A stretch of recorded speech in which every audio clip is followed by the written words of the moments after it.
Mesdames et messieurs, bonsoir. Merci de suivre l'heure de Solutions une fois de plus sur Radio Solutions et Solutions TV. Merci pour votre fidélité à ces médias Solutions pour cette fois encore. Bienvenue. L'heure de Solutions, pendant une heure, on aborde des thématiques autour des questionnements, autour des inquiétudes vécues au quotidien. On le rappelle, on le fait avec vous, vos avis.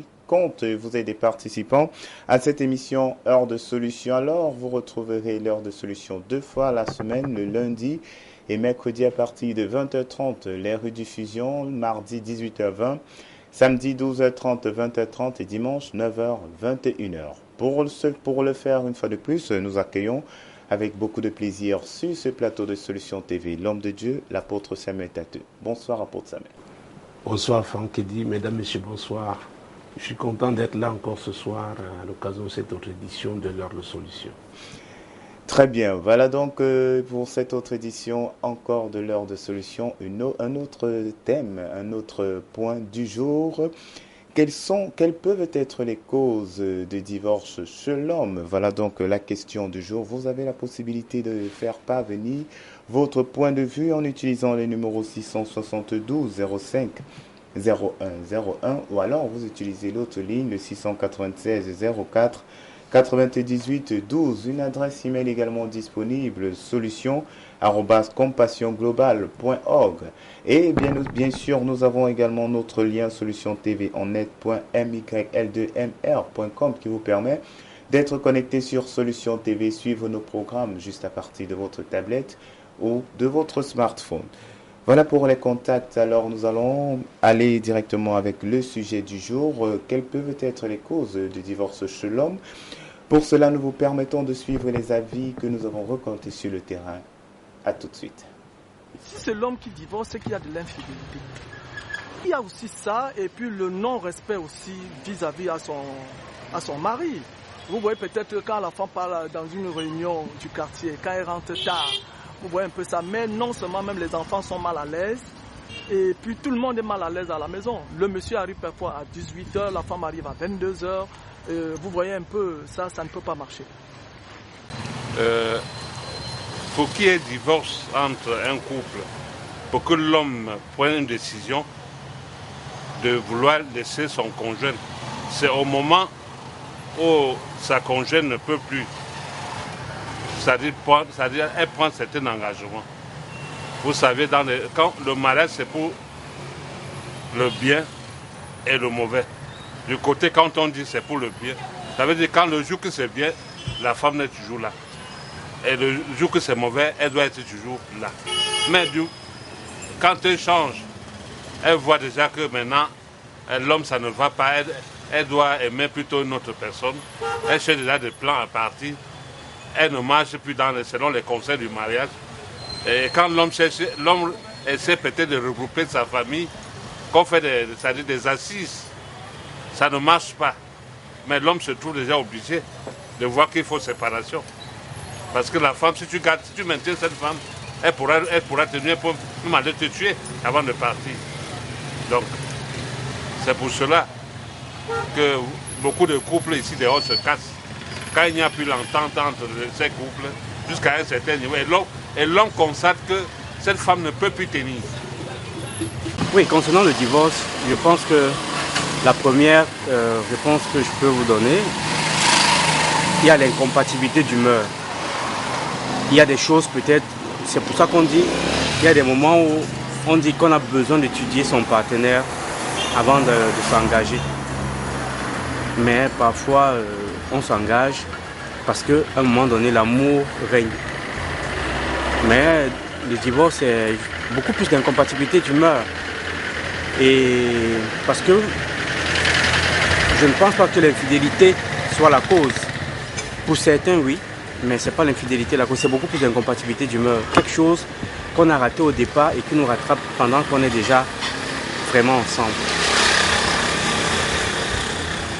Pour voir les causes des divorces, il y a parfois que la femme ne garde pas bien son mari dedans. Et il y a l'autre qui ne veut pas supporter la souffrance. Il y a l'autre qui dit que quand on passe, on nous voit comme ça, on débrouille. On dit que c'est le dehors qui est bien. Et moi, Je n'aime pas le dehors. J'aime rester que dans mon foyer. Je suis la mère de 5 enfants. Mais j'aime bien mon mari. Où tu vois le divorce là, il y a parfois que l'homme n'aime même pas la femme. Donc on a seulement forcé qu'il faut que tu te maries avec cette femme. Donc la femme que l'homme aime ne peut pas divorcer avec lui. Là où tu me vois, j'ai presque 18 ans de mariage, pas de divorce. Mais il me fait tout. J'ai dit que c'est ton bien, mon bien. Là où tu passes jusqu'à la gare. Donc on va finir que là-bas. Quand tu es dehors là, tu n'as rien. Donc on te voit comme si tu es un papier hygiénique qu'on jette là. Quand tu es dans ton foyer, il y a les gens qui te respectent bien. Tu comprends? On te respecte. Sur l'homme, je crois qu'il y a plusieurs causes. Il y a l'infidélité de la femme et plus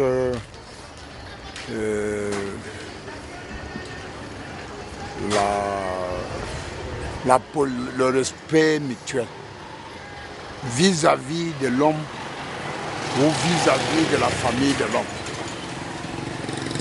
Là, l'homme ne peut plus supporter à base que peut-être au moins au niveau même de la femme, de l'homme, de la femme ne respecte pas son mari et entre-temps, sa famille vient aussi s'ajouter là-dedans. Avec la pression de sa famille, tu peux pas le respecter, tu peux pas résister. Voilà donc de retour, beaucoup d'intérêt à suivre ces personnes qui ont partagé leur avis sur la question. S'agissant du divorce, nous allons donc continuer l'analyse et cette fois-ci avec l'homme de Dieu. Plusieurs intervenants sont revenus sur l'infidélité comme cause majeure. Est-ce que l'infidélité justifie le divorce, homme de Dieu? Avant de parler de l'infidélité comme cause du divorce, il est important de savoir que il ne faut pas aussi la provoquer. Il ne faut pas. Vous savez, le plus souvent, on voit où les gens sont tombés, on oublie où ils ont glissé. Donc, l'apôtre Paul, dans 1 Corinthiens chapitre 7, donnait un avertissement, un conseil aux époux, et notamment chrétiens. Et je dois prendre cet exemple pour dire que personne n'est à l'abri. Donc, si on peut éviter, j'ai eu à donner une série d'enseignements sur les tempêtes. J'avais parlé des tempêtes inévitables et des tempêtes évitables. Alors, quand c'est évitable, autant l'éviter. Parce que tout se passe chez nous toujours comme si c'est la femme qui est responsable à chaque fois. Alors, 1 Corinthiens chapitre 7, verset 3 et suivant. Que le mari rende à sa femme ce qu'il lui doit et que la femme agisse de même envers son mari. La femme n'a pas autorité sur son propre corps, mais c'est le mari. Et pareillement, le mari n'a pas autorité sur son propre corps, mais c'est la femme. Ne vous privez point l'un de l'autre, si ce n'est d'un commun accord pour un temps, afin de vaquer à la prière. Puis retournez ensemble, de peur que Satan ne vous tente par votre incontinence. Ah! L'apôtre Paul nous fait comprendre, même nous qui prions, nous sommes encore des hommes. La chair est faible. Il faut faire très attention. Donc, on peut commettre des erreurs qui peuvent ouvrir des portes au diable. Et une des portes, n'est-ce pas, en ce qui concerne le mariage, une des portes de destruction, c'est l'infidélité. Il dit, sachez le mari, votre corps appartient à votre femme. Donc vous, femmes, vous, épouses, votre corps appartient à votre mari. C'est très important. Ah oui, de le savoir, parce que nous prions, nous voulons déjà être au ciel, mais nous sommes encore sur la terre. Donc il faut faire très attention. On peut ouvrir les portes à l'infidélité. Et il va plus loin, il dit, même si c'est pour la prière, accordez-vous. Accordez-vous. Il y a l'histoire de cet homme, chaque fois que sa femme ne voulait pas de lui, elle déclenchait le jeûne, qu'elle est en train de jeûner. L'homme était fatigué, il est venu. Il dit, qu'est-ce qu'on a fait de jeûne? Je lui ai dit, mais tiens, j'ai lu ce passage. On doit s'accorder. Pourquoi le diable, celui qui tente, il est là. L'apôtre Pierre disait qu'il rôde comme un lion rugissant, cherchant qui dévorer. J'ai l'habitude de dire qu'il ne se présentera pas toujours avec les cornes. J'ai l'habitude de dire qu'il est rusé, parce que c'est comme ça qu'il a réussi à faire tomber Ève et donc Adam après. Donc, ne vous privez, mon Dieu, mon roi, pour l'un de l'autre, si ce n'est d'un commun accord, pour un temps. Pour un temps. Vous savez, je crois que c'était à l'une des éditions, je parlais de la femme du marin. Pour être épouse d'un marin, il faut vraiment être préparé, savoir que vous passerez parfois des mois loin l'un de l'autre. C'est très important. C'est bien de célébrer les mariages. Oui, sombre. Venez parler encore. Oui, mais il y a les réalités attachées au mariage. Et chaque mariage a ses réalités. Donc, ce n'est pas évident. C'est pourquoi je fais très attention aux gens qui se limitent seulement à la fête. Au-delà de la fête, au-delà de nos là, il y a une vie à mener ensemble. Donc, l'apôtre Paul dit de faire très attention. On peut s'exposer. On peut ouvrir des portes. Donc, quand vous portez un pantalon jean la nuit, vous savez que votre mari est à côté de vous, vous savez pourquoi vous mettez ce pantalon jean. Ou alors maintenant, les cyclistes, pour lui dire, écoute, ne m'approche pas. Il y avait l'histoire de cet homme qui se plaignait. Bon, moi je pense que c'est parce que sa femme était enceinte et alors elle avait pris les oreillers, elle a fait comme une barrière. La nuit, l'homme avait du mal à dormir. Encore que la grossesse n'est pas une maladie. Ce n'est pas une maladie. On peut bien s'arranger. Ce n'est pas une... Non. Ce n'est pas une maladie. Mais c'est vrai qu'il y a des grossesses qui sont pas seulement à risque, mais ce qui déstabilise. La femme est sujette à beaucoup de choses, parfois des nausées et autres. Mais jusque-là, ça se gère. C'est pourquoi quand il y a un fond, c'est-à-dire le fondement, c'est Dieu, c'est-à-dire l'amour, tout ça, ça se gère. Tout ça, ça se gère. Donc, et si on revient même au verset qui précède, c'est-à-dire le verset 6, un contexte précis, si on prend juste la partie A du verset 18, ou alors même tout le verset 18. Fuyez l'impudicité. Quelque autre péché qu'un homme commette, ce péché est hors du corps. Mais celui qui se livre à l'impudicité pêche contre son propre corps. Au verset 19. Ne savez-vous pas que votre corps est le temple du Saint-Esprit qui est en vous, que vous avez reçu de Dieu et que vous ne vous appartenez point à vous-même? Vous ne vous appartenez point à vous-même. Donc vous voyez qu'on est là sur le chapitre 6. Vous venez lire les versets 3 à 5 au chapitre 7. Donc au chapitre 6 ici, l'apôtre Paul montre que nous ne nous appartenons pas. Nous sommes le temple de Dieu. Donc nous nous appartenons d'abord à Dieu. Et maintenant, Dieu qui nous met ensemble dans le cadre du mariage. Donc vous avez la hiérarchie. Dieu d'abord, la première place. Ensuite, maintenant, ce sera l'épouse ou l'époux. Et c'est pourquoi la Bible déclare, la crainte de l'Éternel est le commencement de la sagesse. Là où on ne craint pas Dieu, tout peut arriver. Parce que quand on ne craint pas Dieu, on laisse libre cours, on laisse les portes ouvertes au destructeur. Et il va entrer, il va faire son travail. Donc l'apôtre Paul dit, nous ne nous appartenons pas. Il s'adresse aux chrétiens, faites très attention. Et l'église de Corinthe, c'est une église où l'apôtre Paul a parlé des dons spirituels. Donc ce n'est pas parce que les dons spirituels se manifestent quelque part qu'on va croire qu'on est à l'abri, n'est-ce pas, des tentations du diable, qu'on ne saurait succomber. On doit veiller. On doit veiller. Chacun doit veiller. Aussi bien l'époux que l'épouse. C'est pourquoi elle a dit, même si c'est pour la prière, faites-le pour un temps. Parce qu'il y a quelqu'un qui risque de passer par là. Vous êtes en train de gêner, priant, mais il sait. Il a la possibilité de séduire. Il a la possibilité de faire tomber. Donc, je tenais à le dire pour qu'on comprenne qu'il y a un type d'infidélité qu'on peut éviter en mettant en pratique donc la parole de Dieu. Ça, c'est très, très important. Et vous savez que en tant que chrétien, en tant que ministre de l'Évangile, nous avons reçu le ministère de la réconciliation. C'est très important. Donc, d'emblée, nous ne parlons pas de divorce. D'emblée, nous ne parlons pas de séparation. Quand il y a un problème, quand il y a le feu, n'est-ce pas, il y a les gendarmes du feu, les sapeurs-pompiers, n'est-ce pas, qu'on appelle. C'est pourquoi dans tous les pays, c'est un numéro gratuit. Donc, quand il y a un problème dans un mariage, fut-il l'infidélité, n'est-ce pas, on cherche à arranger.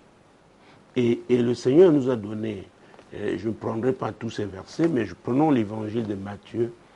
Alors, nous sommes dans Matthieu chapitre 6. Prenons les versets 14 et 15. Si vous pardonnez aux hommes leurs offenses, votre Père céleste vous pardonnera aussi.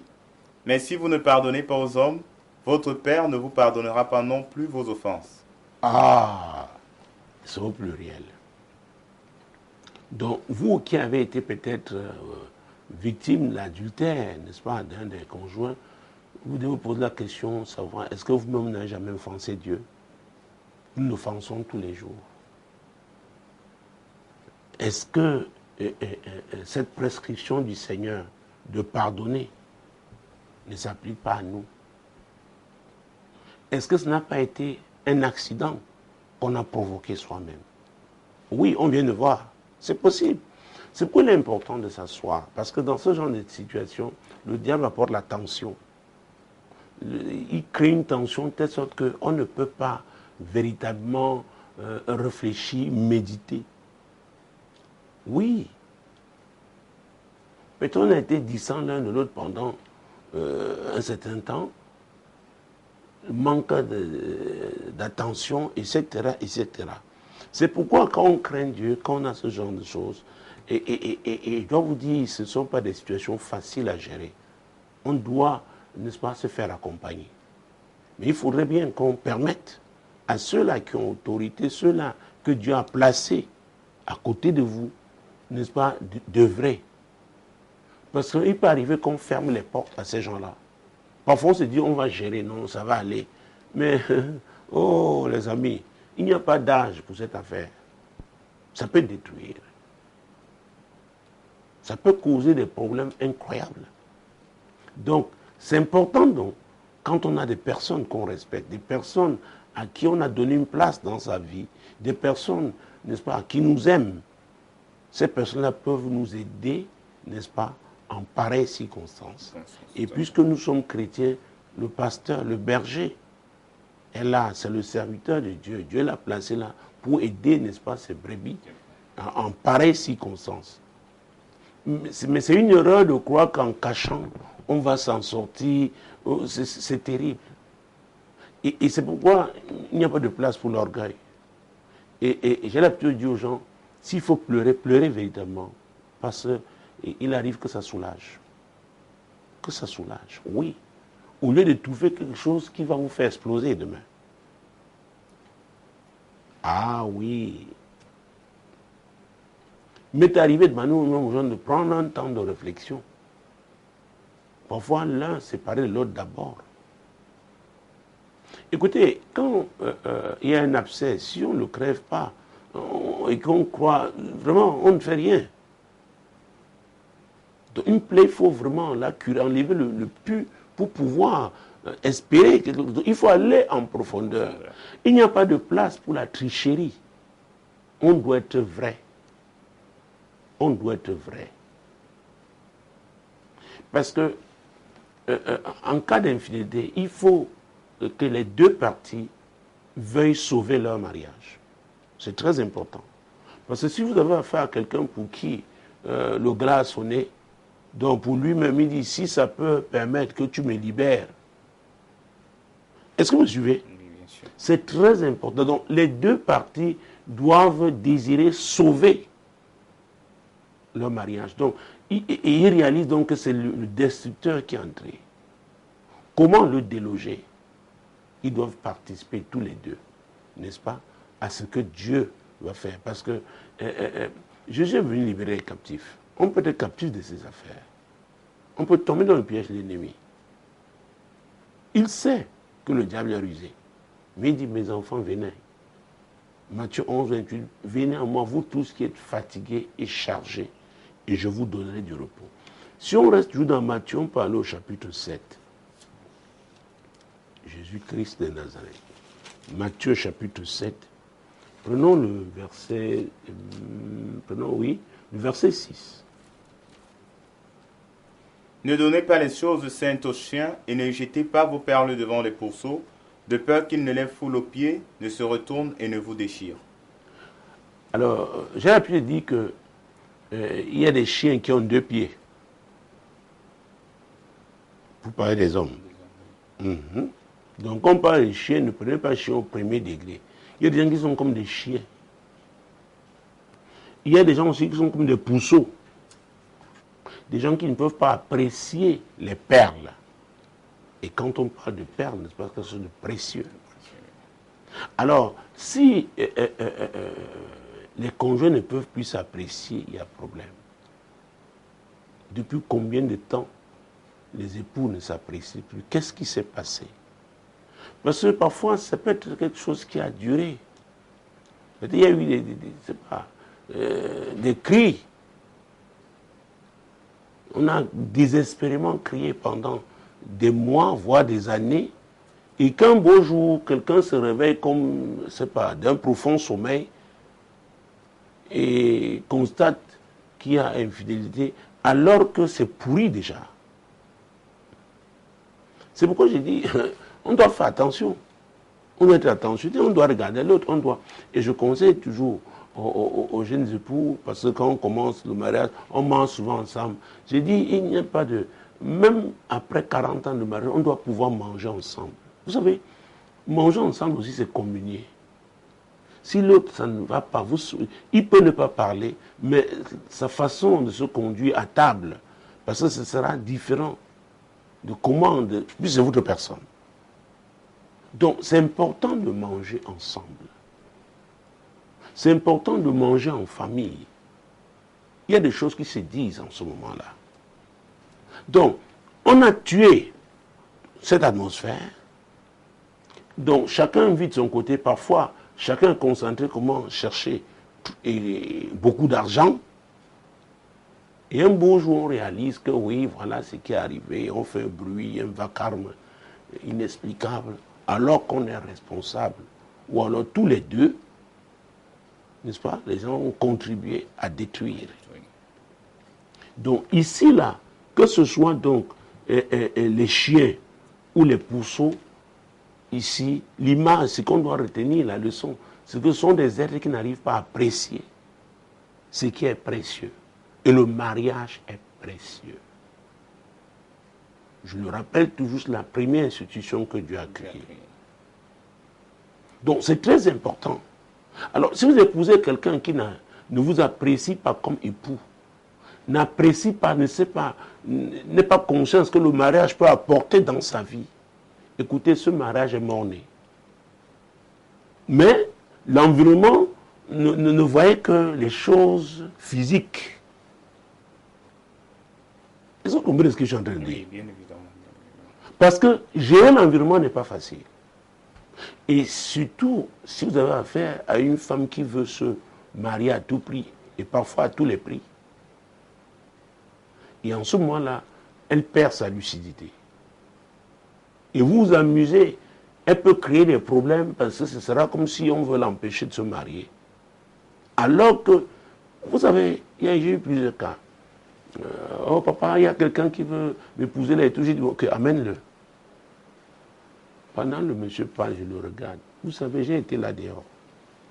Il y a des escrocs. Vous n'avez pas besoin de porter des lunettes spéciales, n'est-ce pas, pour que Dieu les expose.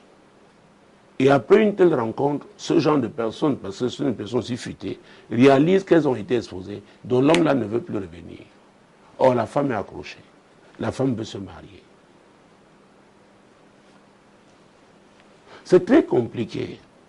J'ai l'habitude de rappeler ce que le Seigneur a dit, aime ton prochain comme toi-même. Mais malheureusement, j'ai rencontré des gens qui ne s'aiment pas.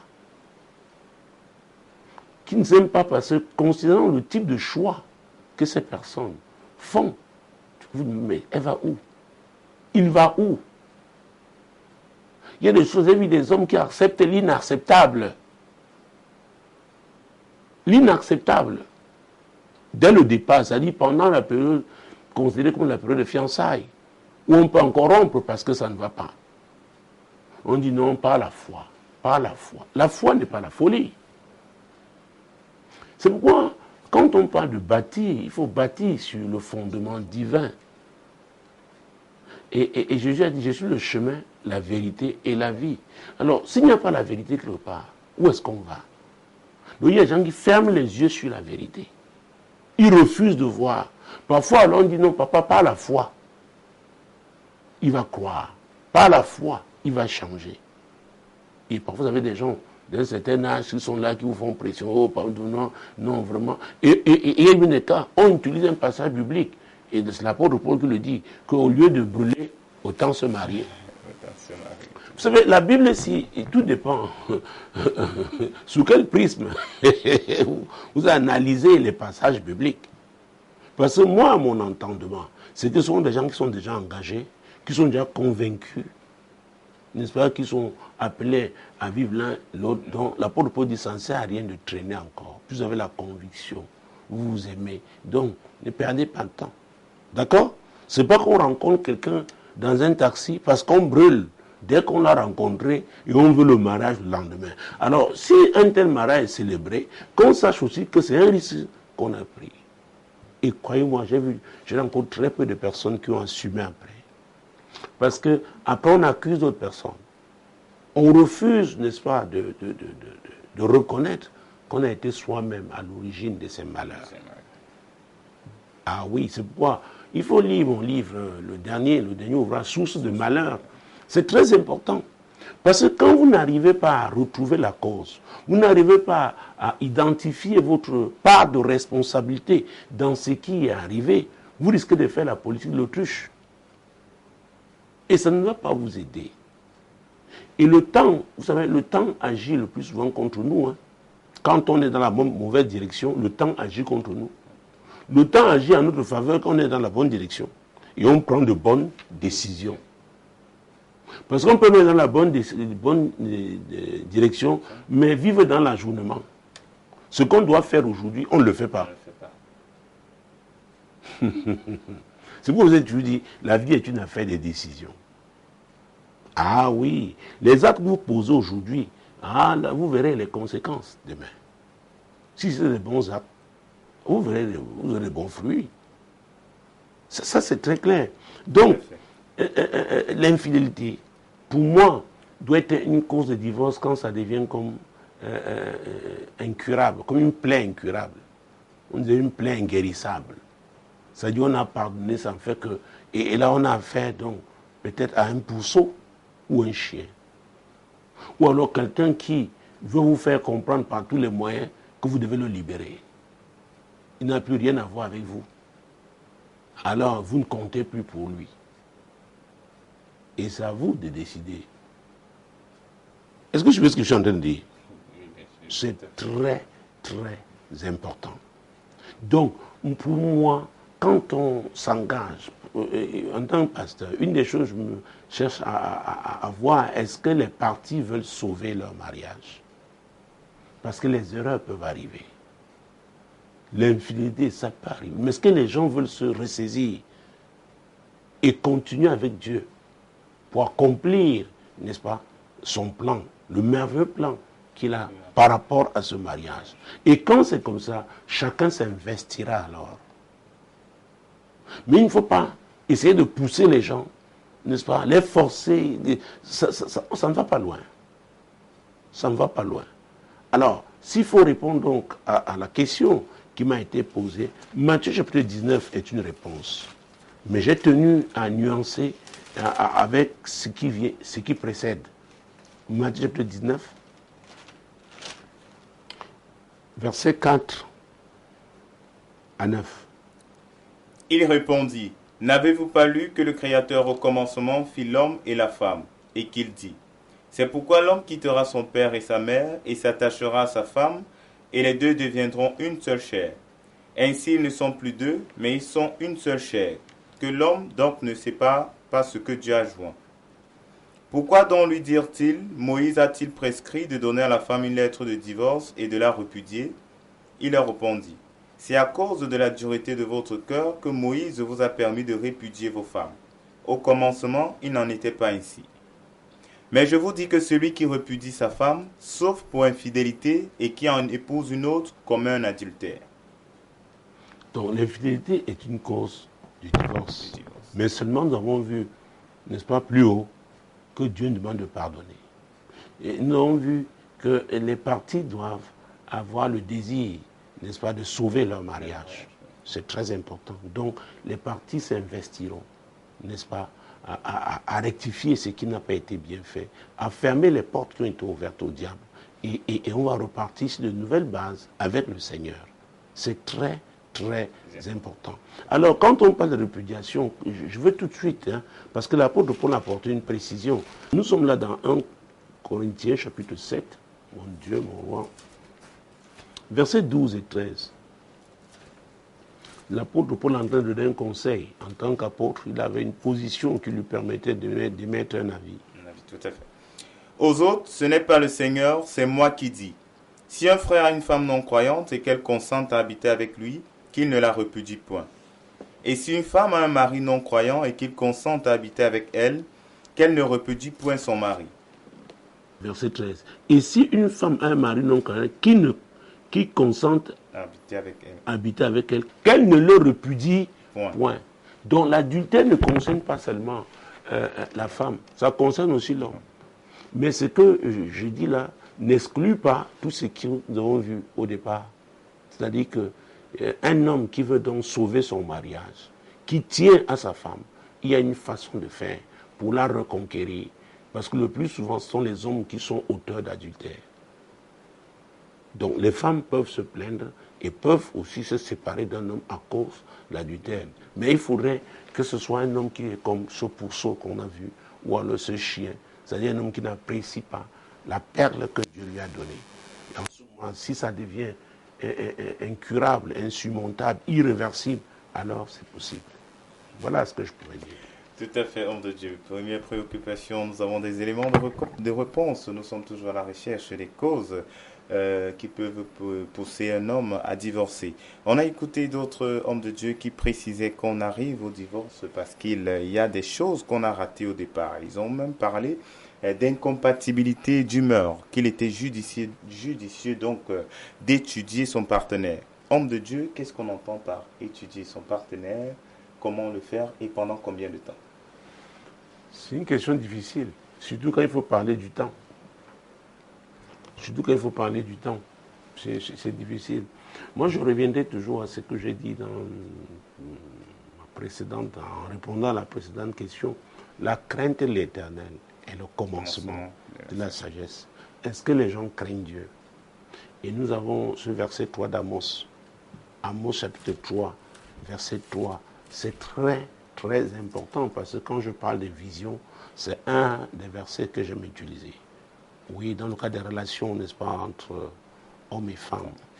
Deux hommes marchent-ils ensemble sans être convenus? Ce n'est pas possible. Même dans une relation d'affaires, est-ce que vous pouvez être partenaire s'il n'y a pas un point d'accord? Non. Ce n'est pas possible. Quand on parle des actionnaires d'une société, n'est-ce pas, ces gens-là partagent une vision et s'investissent, mettent leurs biens ensemble, leurs capitaux ensemble, leur argent pour pouvoir atteindre cet objectif. Donc c'est très important. Donc, et c'est pas parce que on commence, on veut absolument monter une affaire qu'on va accepter n'importe qui. Vous savez que nous sommes dans un monde aujourd'hui où on s'intéresse même à l'origine de l'argent. Parce qu'il y a au plan international aujourd'hui, on lutte contre le blanchiment d'argent.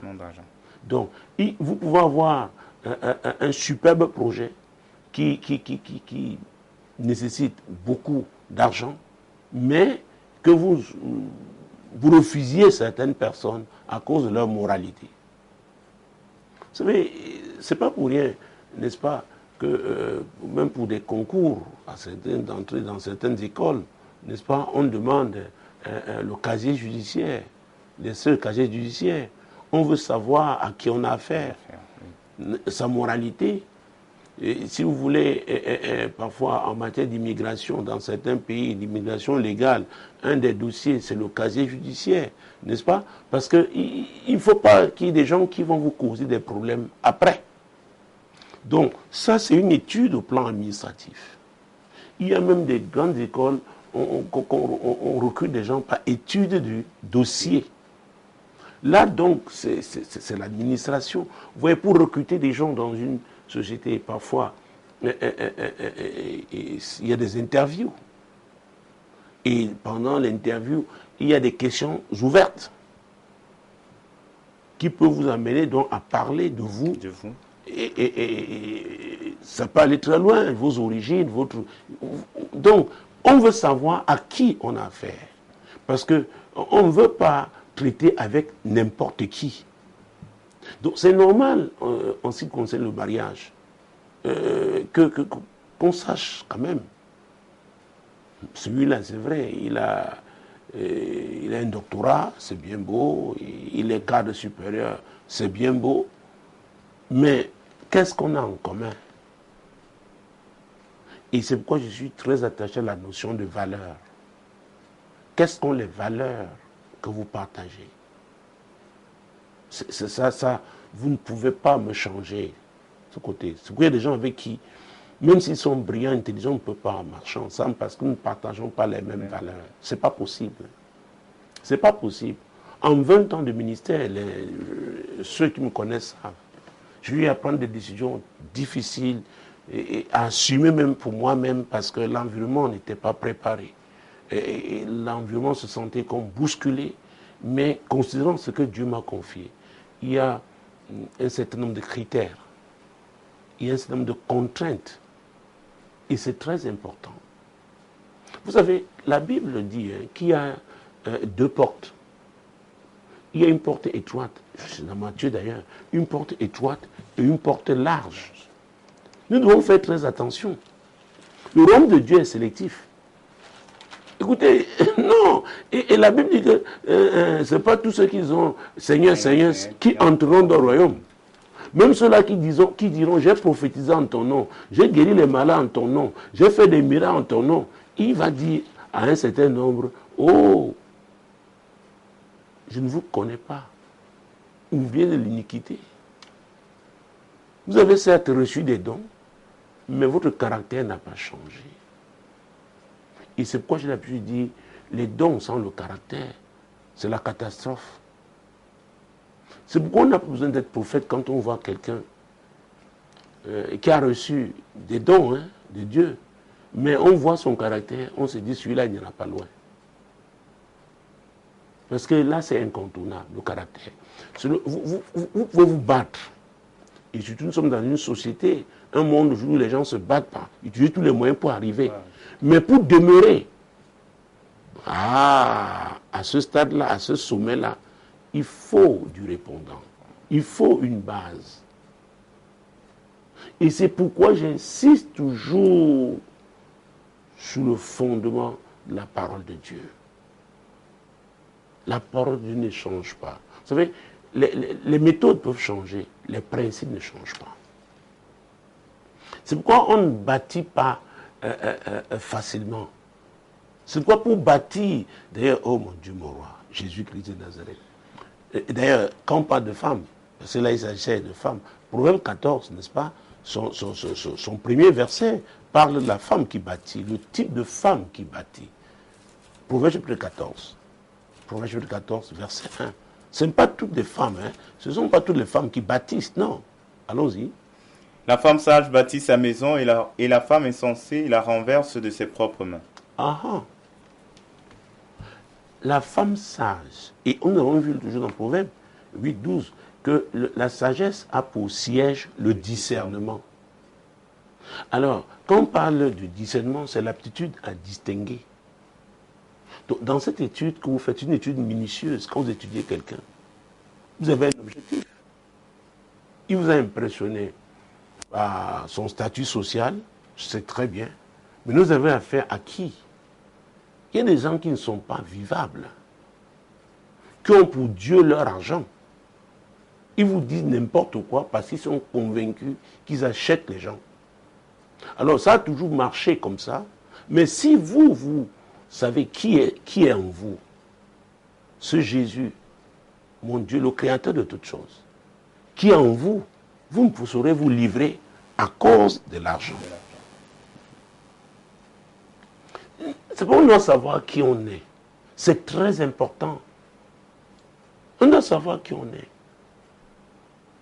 Et se contenter de ce qu'on a. Et savoir qu'en appliquant les principes de Dieu, on arrivera au sommet que Dieu a prévu. C'est une affaire de temps.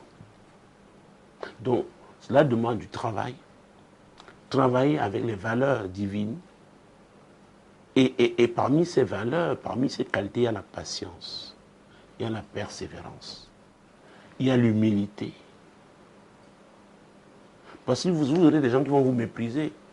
Parce qu'ils croient qu'ils sont arrivés. Ils croient que leur position là, ils l'ont à cause de leur intelligence, de leur force. Les gens oublient que tout est grâce. Tout est grâce. Et les choses peuvent changer. C'est-à-dire que en quelques minutes, j'ai vu des gens être vraiment, oh mon Dieu, précipités par les concours de circonstances. Nous appelons ça concours de circonstances. Parfois, c'est Dieu qui a programmé. Parce que la Bible déclare qu'il y a un temps pour chaque chose. C'est pourquoi on doit bâtir sur du solide.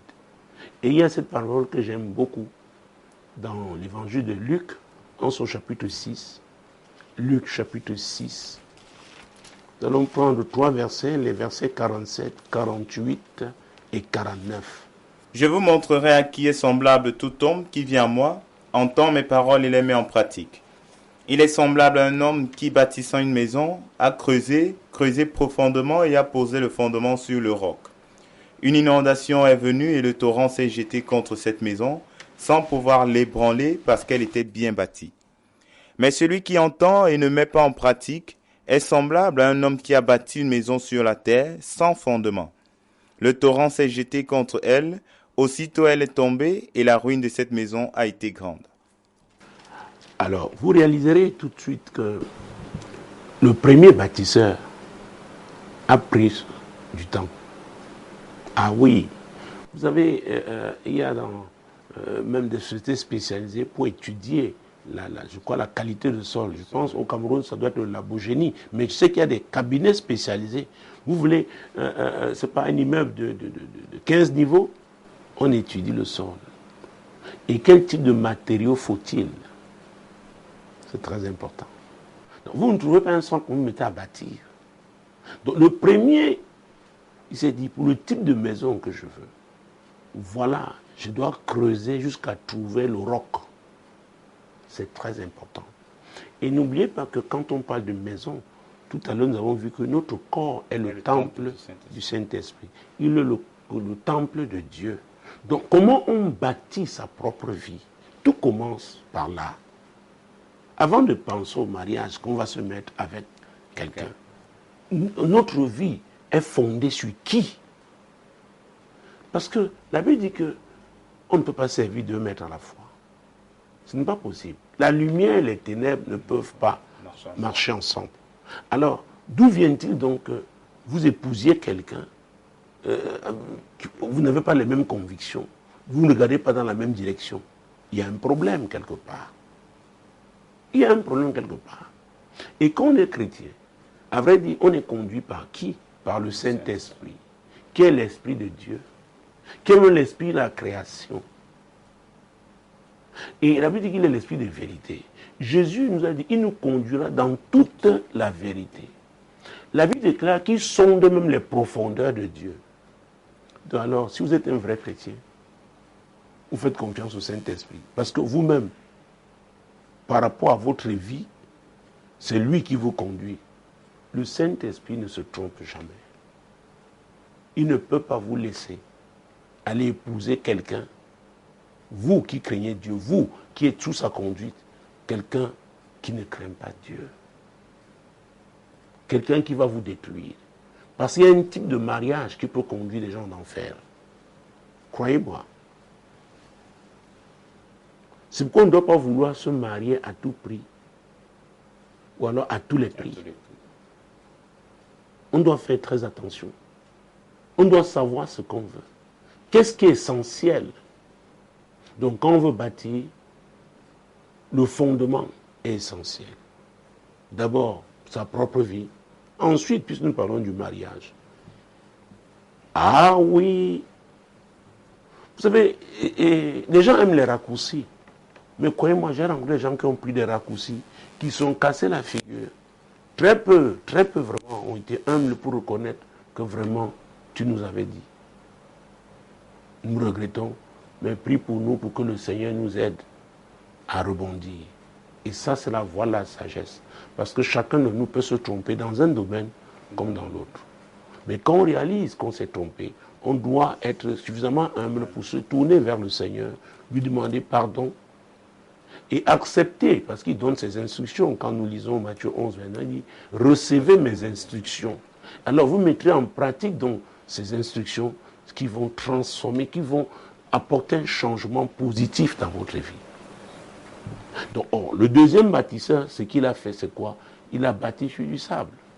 Alors les maisons, n'est-ce pas, au niveau extérieur, la partie visible avait le même design, la même décoration. Les gens pourraient croire que c'est des maisons identiques. Mais la Bible dit qu'il y a eu une inondation. Alors, quand il y a eu une inondation, les maisons étaient remplies d'eau. Donc, il y a eu des dégâts matériels. Mais à un moment donné, le torrent s'est jeté. Quand on parle de torrent, vous voyez la violence. Alors, il y a une maison, donc, la deuxième qui a été rasée, mais la première est restée. Donc, il y a des inondations dans la vie, il y a aussi des torrents. Il faudrait que le mariage résiste au torrent. Et il ne peut résister que si son fondement est bon. Et ce fondement, c'est notre Seigneur. Donc, si on craint Dieu, on ne va pas se précipiter. Si on craint Dieu, à vrai dire, deux personnes craignent Dieu, c'est le Saint-Esprit qui les attire ensemble, qui les met ensemble. Et parce qu'ils craignent Dieu, ils ont laissé Dieu faire un travail en amont. C'est pourquoi le temps, je ne répondrai pas à la question du temps, parce que ce temps revient à ce Dieu qui est le maître du temps. Donc, même en quelques semaines, ces personnes peuvent se marier parce que l'essentiel a été fait. Ces personnes ont le même maître, ces personnes ont les mêmes valeurs, les mêmes principes, et craignent Dieu et vont donc dans la même direction. Voilà. Tout à fait.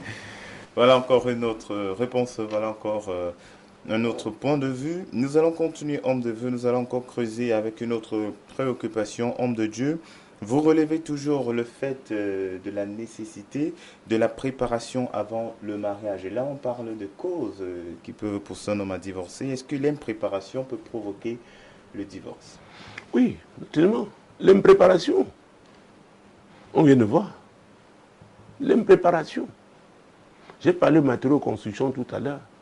Il y a quelqu'un qui doit construire un marécage, ne construit pas comme quelqu'un qui construit, n'est-ce pas, où il y a la terre ferme. Donc, la préparation n'est pas la même chose. C'est pourquoi, ça fait, excusez-moi de parler de femmes, tellement elles s'agitent pour la fête. Le type de robe qu'il faudra mettre, comment ce sera, parfois le nombre de convives. Les gens sont déjà en train de oublier l'essentiel. Nous devons toujours penser à l'essentiel. Vous savez, je ne sais pas si le temps va nous permettre, il y a l'histoire de Vasti dans la Bible, dans le livre d'Esther. Esther, chapitre 1, versets 9 à 12. Rapidement, parce qu'on n'a plus assez de temps. La reine Vasti fit aussi un festin pour les femmes dans la maison royale du roi Assyrus.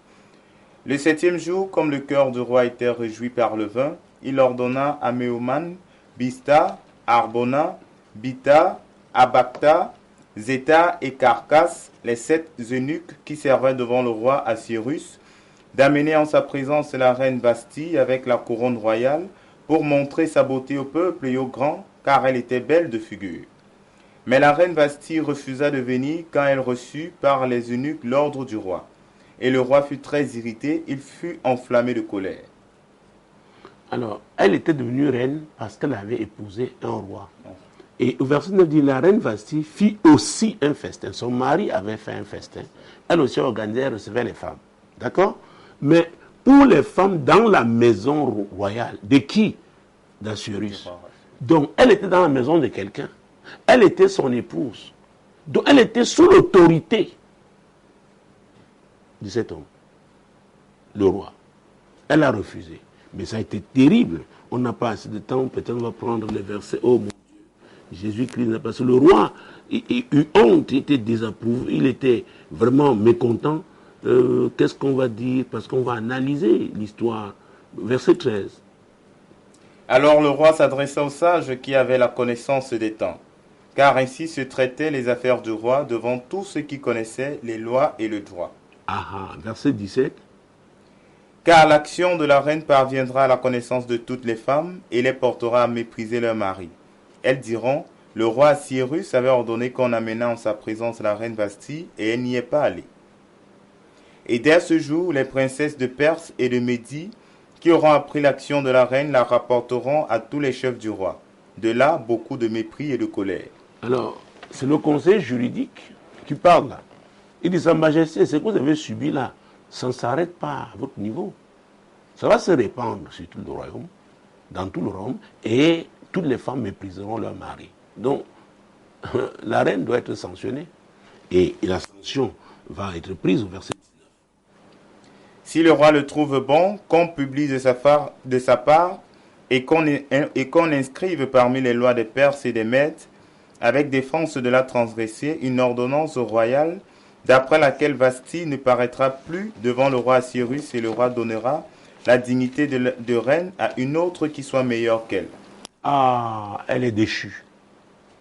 Elle a été déchue. Alors au chapitre 2, parce qu'on a plus le temps court, Esther chapitre 2, versets 19 et 20. Vous allez voir la différence entre celle qui l'a remplacée et elle, Vasti. La seconde fois qu'on assembla les jeunes filles, Mardochée était assis à la porte du roi. Esther n'avait fait connaître ni sa naissance ni son peuple, car Mardochée le lui avait défendu et elle suivait les ordres de Mardochée aussi fidèlement qu'à l'époque où elle était sous sa tutelle. Mardochée était le grand cousin de la reine Esther. C'est par lui qu'elle fut informée qu'il y avait un concours pour trouver la femme qui remplacerait la reine Vasti. La Bible nous apprend qu'étant chez Mardochée, elle suivait tous ses conseils. Même devenue roi, elle continuait de le faire.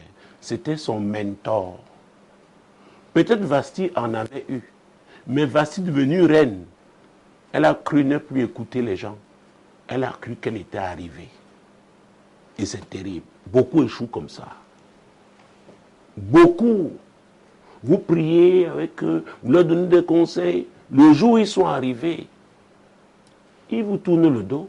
Ils ne savent pas qu'ils opèrent, qu'ils sont dans la jungle. Donc, Esther a été préparée. Et elle a accepté la préparation que Mardochée lui a donnée. Et c'était tellement précieux pour elle que même devenue reine, elle continuait d'écouter, n'est-ce pas, son grand cousin Mardochée.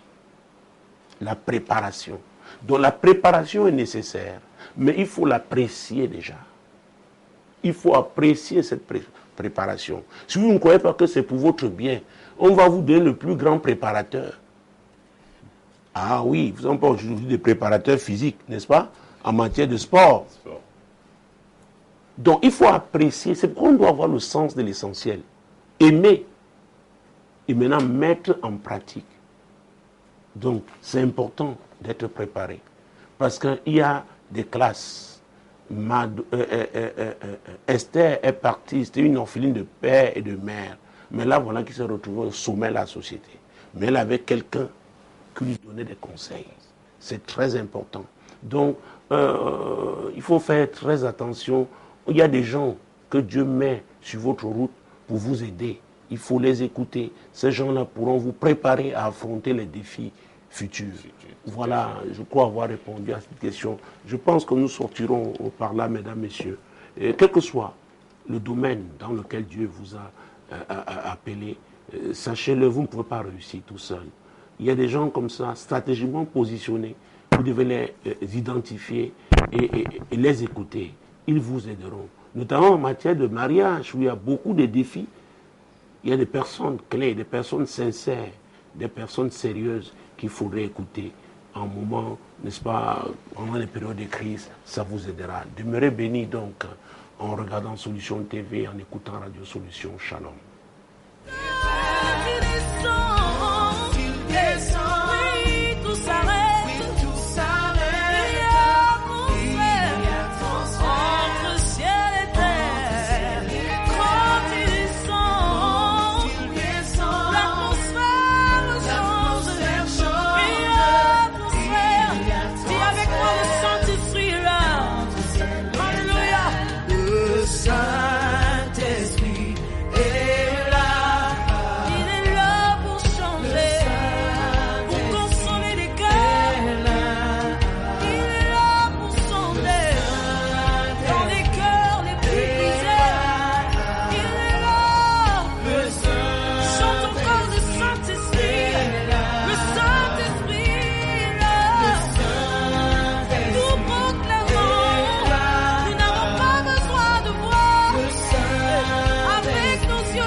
Éclaire mon âme, réveille mon